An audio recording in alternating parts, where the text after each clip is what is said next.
Hey crew, it's Dr. Jared here at Health and Performance Center with another Now You Know segment. We're going to talk about the Teres Minor today.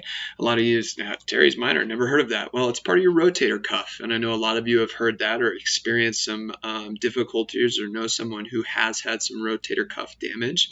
The Teres Minor is in the back part of your shoulder, and you kind of see it here on the image. We have the Teres Minor right there. It's a small muscle group, but it's a muscle that will get a lot of damage and create a lot of problems. If you look down at the image below where there's the X and then all the red dots, that's the pain referral pattern from damage to the Teres Minor that afflicts a lot of people. Who?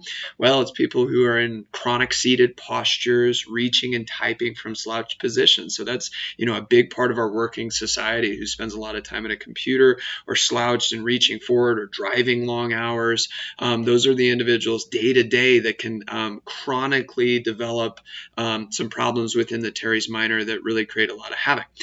In terms of more of the weekend warrior, the developing athlete, rowing, swimming, throwing, as far as a baseball player, softball players, as well as hitting with volleyball, anything where you're going overhead, you can have some problems with these Teres Minor that will give a lot of pain, kind of the back part of the shoulder, or for the thrower, kind of that dead arm sensation where it just feels like their arm has just kind of got this chronic ache with it. The big thing with this is to reposition the shoulder blade and to kind of develop strength more in the shoulder blade into the thoracic spine. Now, I know that's a lot of big words, but it just really means creating a better, solid, more stable shoulder girdle.